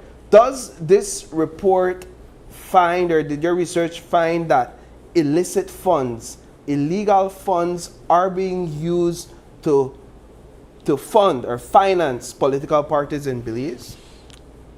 Well, to be very careful here, because we didn't find that illicit funds were being used. We found that people believe that illicit funds are being used. It's a perception. And in our review of the literature, there is a growing concern that this is happening. In fact, some politicians themselves, in the interviews that I did for my own book, were saying that this is happening. And so illicit funds are, if that is indeed growing, it's even more cause for alarm. And one of the things you can do when it comes to regulating political finance is of course to say what kind of financing you can't have at all. And illicit finance will be one of them, dark money. One of the recommendations we make is that ban foreign donations to political parties. And ban donations from companies or individuals who have contracts with government if they have donated more than X amount to a political party. So these are the kind of things that we can begin to do. Remember the Saldiva Durman scandal of the day back in 2020? You remember eventually what John Saldiva said is that he was getting campaign financing from Durman, and there's nothing illegal about that, which he's totally right about. There are no regulations. But he went on to say that it was to assist his constituents. And to me, that example is one that, if we can think of most politicians having something like that, be it national funds coming in, and helping constituents basically translates into having the need to raise money for not only your campaign, but also for the handouts that have become so normalized. And that is one of the few times we saw some evidence because of accidents, of leaking of a newspaper article. And again, there's nothing illegal about the aspect of it that money was coming in, but it is is one small example of what happens on a bigger scale. A microcosm. When the government of the day initiates a program like the Starter Home Project, in your view, is that towing the line of political finance and through the use of public funds? And I say that because I hear the rationale that projects like these kind of help political parties like the People's United Party to gain more electoral confidence and perhaps even points at the polls. So is this government towing the line of using public funds to sponsor political operations when they roll out a project like that? I think all governments over the past 4 or 5 election cycles have basically been in this gray area of using even collective public resources or goods. And in this case, housing, there's land, in a way that makes it seem that there's a personal transaction. I, the minister, I am giving you a scholarship, I am giving you land, I am giving you a house. And those words are actually used. Yeah, of course. My minister give me that. Exactly, and that's people what on the other end will say that too. And these are public resources being used. Now, we have become used to this as normal, as Belizeans now. But we have to ask the question, is this the way it should be? And couldn't there be, the Ministry of Housing that has a merit-based process that they use, and maybe some of that is there, but why don't we take the minister out of the equation in terms of the minister being so involved in terms of I'm providing these things, and have the minister show up when the program is being announced, that the policy is being made, but not individually. Hand you the key and cut the ribbon and all of them. And to everybody, stuff. you know. And I mean, we understand politics. I want to ask you this quickly, Doc. Is there any correlation between the Integrity Commission and the work that it does that can tie to political finance reform? Yes, good question, because if we have what we are calling a political party and political finance regulation act, which is being proposed, it will have to be in synergy with existing anti-corruption legislation that is out there. So if there's an act that is passed, questions will have to be asked like, well, who will oversee the act? Is there a role for the Integrity Commission in this? Perhaps. One of the things that we recommend is that there is a separate act for political finance regulation and also a separate oversight mechanism. And basically we're saying that the existing electoral framework we have with the Election Boundaries Commission and the current act, the ROPA Act, that inserting political finance regulation and political party registration in there is going to be too much for this one law and this one body, that we need to separate out and have a standalone act for political finance regulation. Because some countries merge them together. We're saying, based upon our current realities, this is so big, it needs its own law, and it needs its own oversight body that is made up of social partners, independents, and not political party representatives. You can have, like the Election and Boundaries Commission, political parties dominating. In fact, they're the only ones there, and overseeing their own electoral elections. They put the rat for man in cheese. One final question from me. Did this study and report find that elections are being won by the wealthiest candidate versus the candidate with the best ideas? And if so, does that then or the highest fuel integrity for that or the highest integrity, and so does that fuel perhaps the lack of a political will to enforce or to implement campaign financing? Yeah. What is it finding about who wins elections? If I have the most money, do I win? There's a small section in the report that touches on that, and it's more than just money, of course. I mean, parties do present different manifesto and ideas, but for a large extent, one of the things we say is that there's a lack of differentiation between the two major parties, and so they end up competing more on who has the better machinery to get political finance and to distribute political finance. That's the number one thing that makes them competitive. And that by itself should alarm us. When we are selecting and choosing candidates based more on their ability to raise money and to distribute money than to have good ideas for the long-term development of Belize. That fuels the popularity contest. And at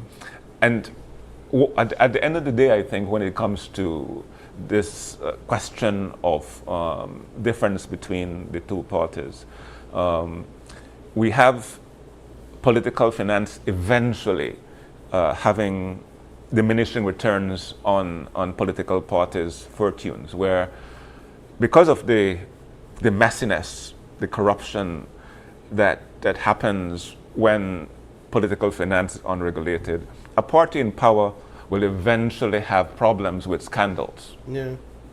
And the scandals are going to add up, and eventually they're going to become one of the reasons that the next party wins. Yeah. And then we have this cycle. Aye. And the cycle continues. Story of our lives in breaking the regulation deadlock on this political finance will contribute, I think, we hope, to breaking the cycle and perhaps having parties compete more on substantive differences of issues and policies that they have for the country. On that That's note, an excellent point, Doc. Exactly. On that note, we have to end the conversation. So that's an excellent way to end the conversation. We want to thank you so much for joining us this morning, Doc. I believe the report can be accessed online at this point in time. There's a portal. Yes, it's on the Belize Policy Research Institute website. It can be accessed.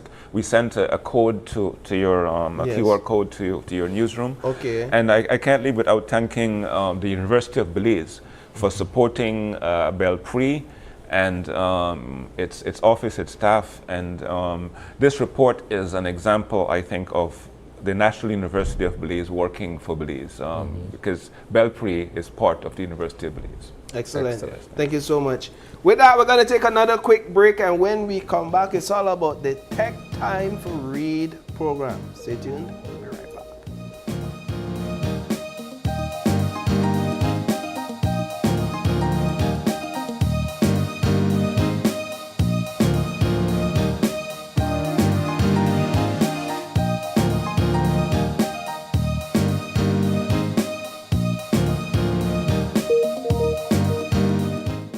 Shop smart for your Samsung devices in Belize and enjoy benefits you won't get anywhere else. When you shop locally for your Samsung, all your devices will be covered by a 1-year local warranty. You won't get that when shopping with the other guys. When in doubt, always look for the Cellular World seal to know you're getting the real deal. Shop with confidence and enjoy your Galaxy knowing that it can be repaired locally at our Samsung Service Center by certified Samsung technicians using original parts and machinery. Even better, enjoy the best LTE experience in Belize, knowing that your Samsung devices are compatible with major local carrier networks. Get the ultimate Samsung Galaxy experience only when you shop from authorized Samsung resellers nationwide. He skipped nights out, said maybe next time too often. Ramen became a lifestyle, all for this moment, his first car. Protect what you've worked for with RF&G Motor Insurance.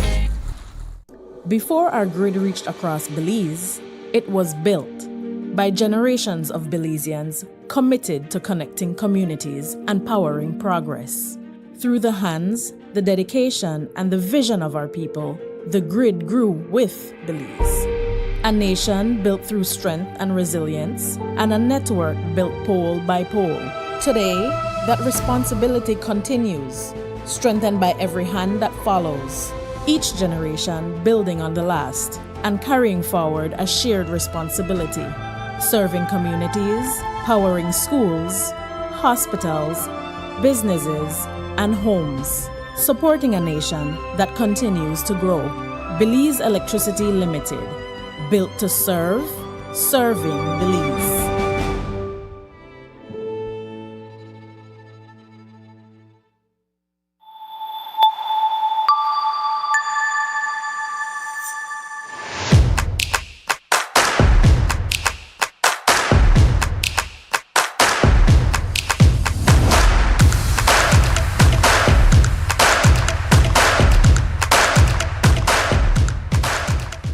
Altoona is one of the most visited Mayan city up until lately. The adjacent communities have collaborated together to see how they can get a space here that the wood carvers could actually market and sell their product. Not having the POS machine in the past, we have lost a lot of sales. Atlantic Bank helped supported our business, giving us the opportunity to get the POS machine. Now with the POS machine, we are able to do more sales, and that will, also bring more, finance to our families. Atlantic Bank, building the future together. The next station is not just a place. It's the vacation capital of the world. Mexican Caribbean. Do you know why we are the capital of vacations? Because no other place on earth brings together so many ways to vacation in one single destination. Every vacation imaginable. Mexican Caribbean, the vacation capital.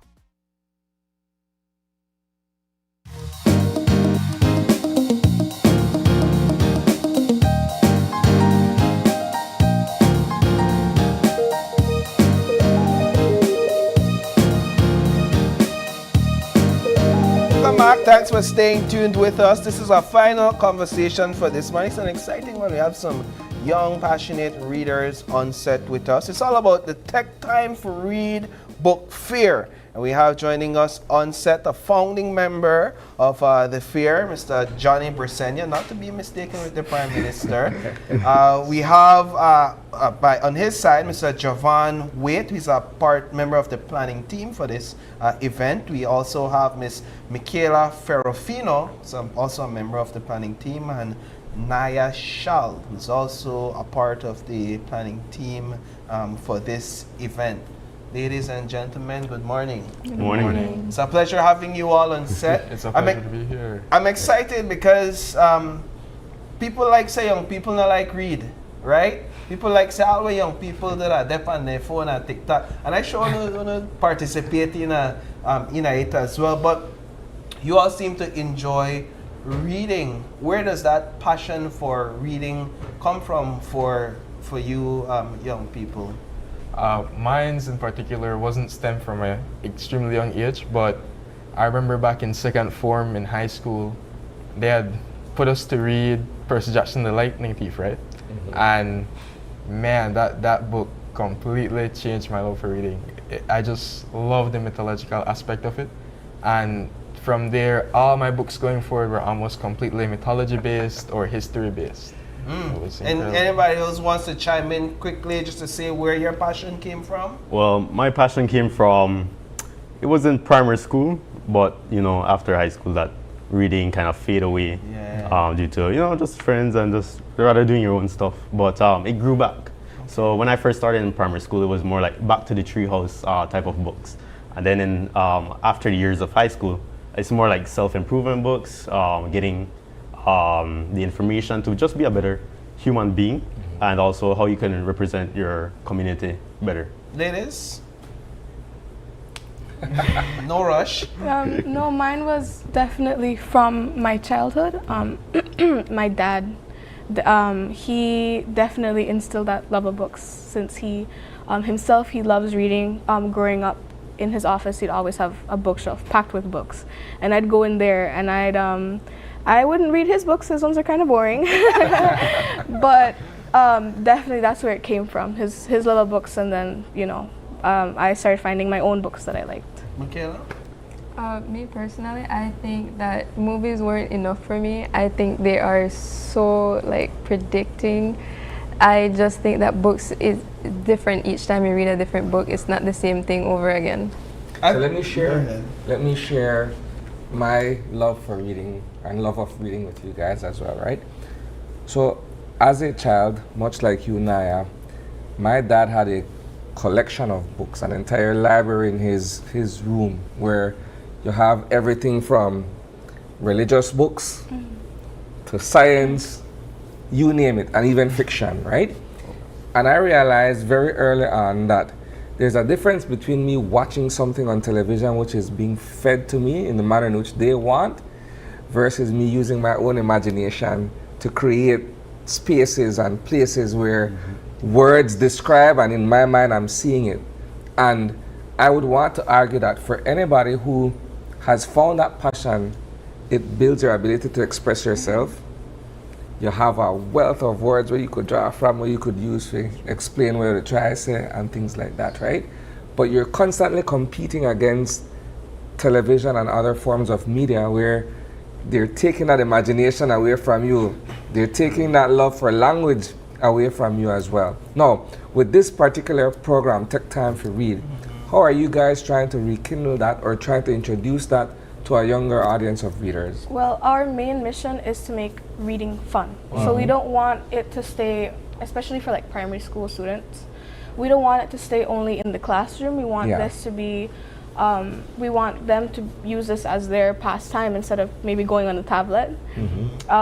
We want them to not see it as a chore. I think a lot of, especially like school-age children, they see it as a chore. They read textbooks all day, they come home, they don't want to read anymore.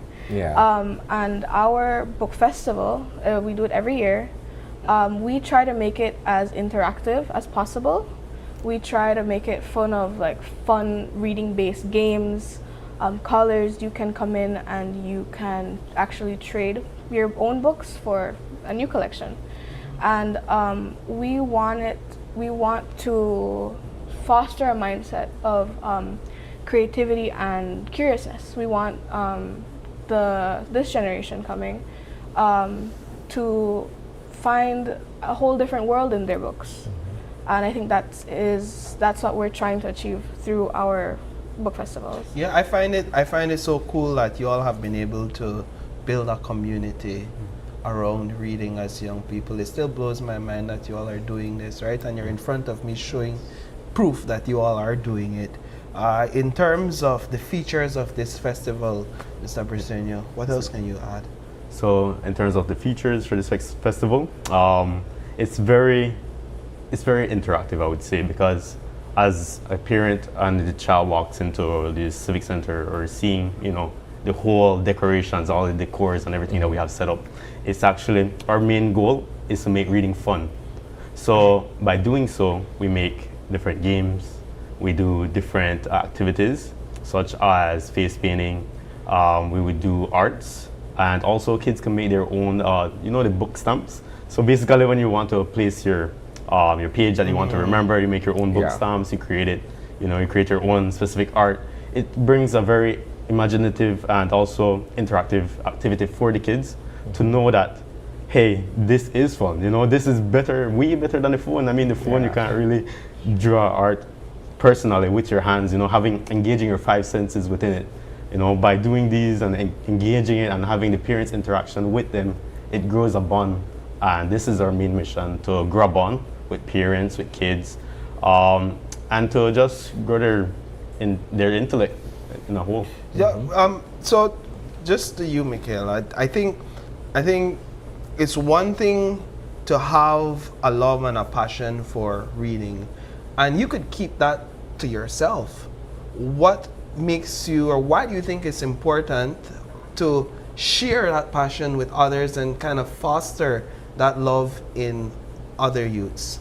I think reading just makes you different. It makes you express yourself way more. I have a little sister. she doesn't like to read, but she's super excited for the book festival. And when book festival comes around, she's like, Michaela, are you gonna take me to the book festival? I'm like, are you gonna read the books? She's like, yes. So when we come back, she just takes the book and she just reads and reads and reads, and then she just brings back some big words that I'm like, where did you learn that from? She's like, from the books that I got from the book festival. Wow. Why the giggle like that, Ali, while falling in love with reading all over again? Yeah. So you all will have books on sale as well? Is that a feature, or is it primarily just to expose attendees to books? So, yes, it's primarily to expose books, of course. That's the entire goal, to give away and make reading fun. But we do have certain books on sale. It's mostly for the older audience, you know, that we cater to. Those are the ones that are for sale. Or more well-known books like Diary of a Wimpy Kid or Dork Diaries, of course. Yeah, those will be for sale. But you're also giving away books? Oh, that's the biggest part. That's the biggest part? So from ages 0 to 18, you know, from your band, you could get a book. Find something for Exactly. And the best part of it is the kid can actually choose their book. We will never, you know, give them the book. They choose their own book. Therefore, it matches whatever they like. They're liking, you know, what their interests are, so they can choose their books. Yeah, Naya, I see there that you're also asking people to dress up as a book character? Yeah, as their favorite book character, as whatever character they like, and I think so you could pull a Harry Potter look, or you could, you know, whatever you're into, right? I think Javon's coming as Percy Jackson this year, hopefully. I might. I want it to be the Lorax, but we shall see. What are you ladies coming in as? Honestly, don't know. I think I'm just gonna be myself. I'm my own book character. Nothing wrong with that. You, Tanaya? Yeah. Yeah, I figured you would say that as well. All right, so when does the event take place? So the event takes place on August 8th in Bonpan City at the Bonpan Civic Center, and it will start from 9 a.m. until 3 p.m. But one thing that I wanted to mention here for the teachers, after 3 p.m., so around 3:30, we'll have our teachers suite. So what this means is teachers can come in, and whatever books are left, you could take. Wow. Yeah. Okay. So that's good then. So these are books that are left from the giveaways. These are books that are left from the festival in a whole. So it's basically everything that's there. It's either for sale or giveaway. Either way, with or without what's left, the teachers that initially go, they get 25 free books automatically. So the teacher sweep is separate from their 25 books that they're allowed to get. So Javon, you're bringing your personal collection to give away.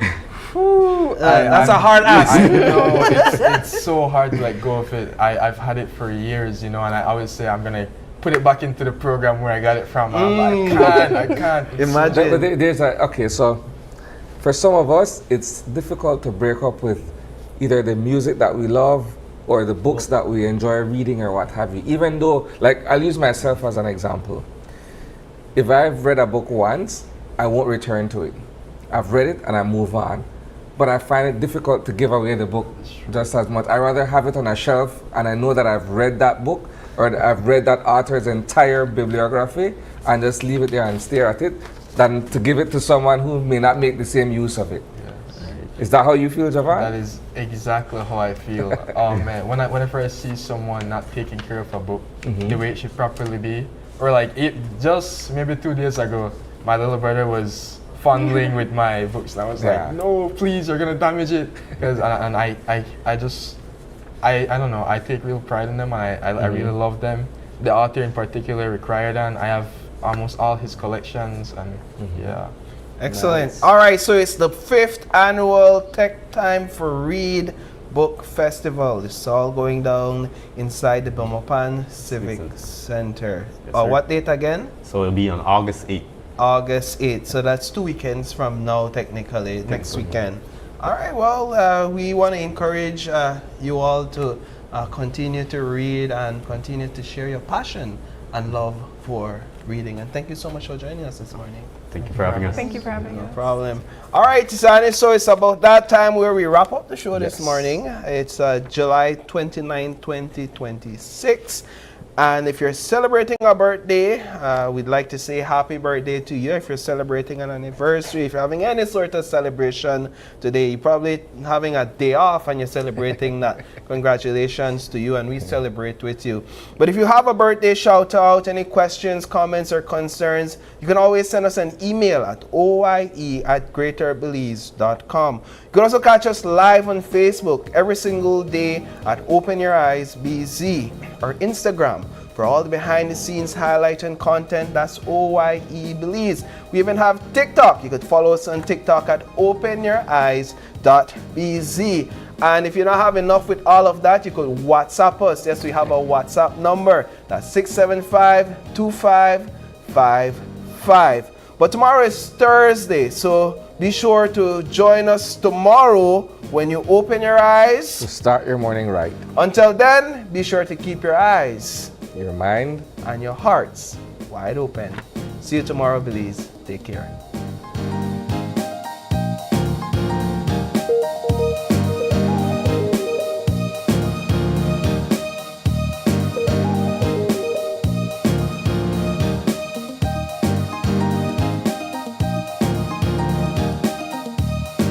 Open Your Eyes was brought to you by the Belize Bank, our country, your bank, and Smart, bringing people together.